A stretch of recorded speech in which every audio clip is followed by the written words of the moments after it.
Hello friends, நான் Anandhi frame. எல்லாரும் எப்படி இருக்கீங்க? இன்னையோட பார்த்தீங்கன்னா, நம்ம சேனல் தொடங்கி 2 வருஷம் கம்ப்ளீட் ஆயிடுச்சு. ரொம்ப ரொம்ப நன்றி எல்லாருக்கும். இதே மாதிரி என்னோட சேனலை எல்லாரும் சப்போர்ட் பண்ணி, எனக்கு வந்துட்டு நீங்க வந்து ஆதரவு குடுங்க. நல்ல நல்ல ரெசிபீஸ் உங்களுக்காக நான் குடுக்குறேன். இப்ப நம்ம பன் தோசை பார்க்கலாம் எப்படி பண்ணுறதுன்னு.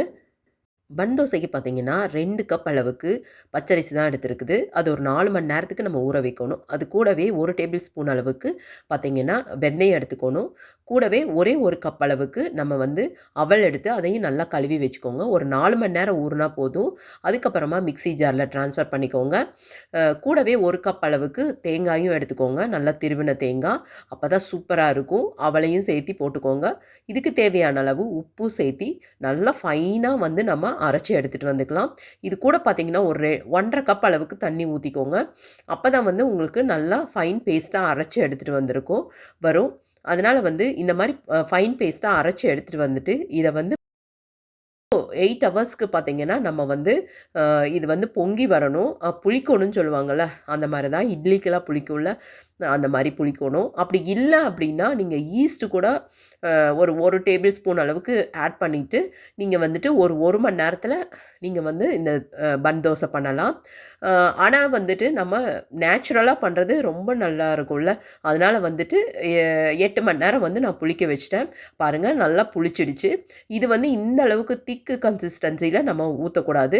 இன்னும் கொஞ்சம், அதாவது ஆப்பத்துக்கும் தோசைக்கும் நடுவில் கொஞ்சம் தண்ணி பதத்தில் இருக்கணும். அப்போ தான் வந்து நல்லாயிருக்கும் இந்த பன் தோசை.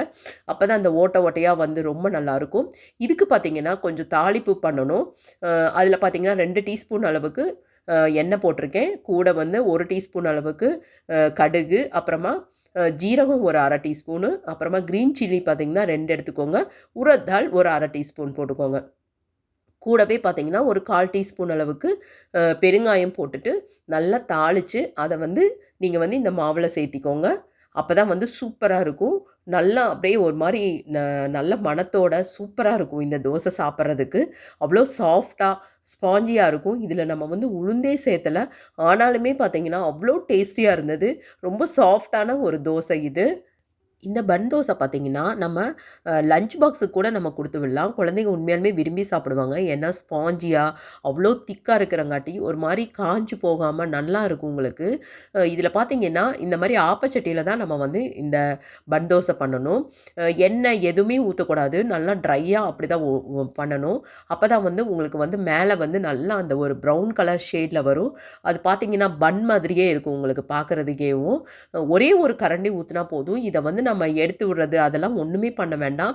இப்படி ஊத்திட்டு நல்லா ஒரு மூடி போட்டுட்டு நல்லா லோ ஃப்ளேம்ல வச்சு ஒரு 2 நிமிஷம் வந்து நல்லா லோ குக்கிங்ல நம்ம பண்ணணும் அப்படின்னா சூப்பரா இருக்கும். இப்ப பாருங்க அவ்ளோ அழகா அது நான்ஸ்டிக்ல பண்றங்காட்டி வந்து ஈஸியா நமக்கு திருப்பி போடுறதுக்கும் வரும். நல்லா சூப்பரா ஓட்டையா இருக்குது. இந்த மாரி பதத்துக்கு நம்ம வந்து இத வந்து எடுக்கணும். ஏன்னா மூடி போட்டா தான் வந்து மேல இருக்கிறது வந்து நல்லாவே வந்து உள்ள வெந்திருக்கும். இல்ல அப்படின்னா உங்களுக்கு ஒரு மாதிரி வேகாத மாதிரி இருக்கும். ஏன்னா இது திக்கா தான் நம்ம ஊத்துறோம். 2 பக்கமும் வந்து இந்த மாரி பண்ணி எடுத்துட்டீங்க அப்படின்னா, சும்மா யம்மியான பன் தோசை ரெடி ஆயிடும்.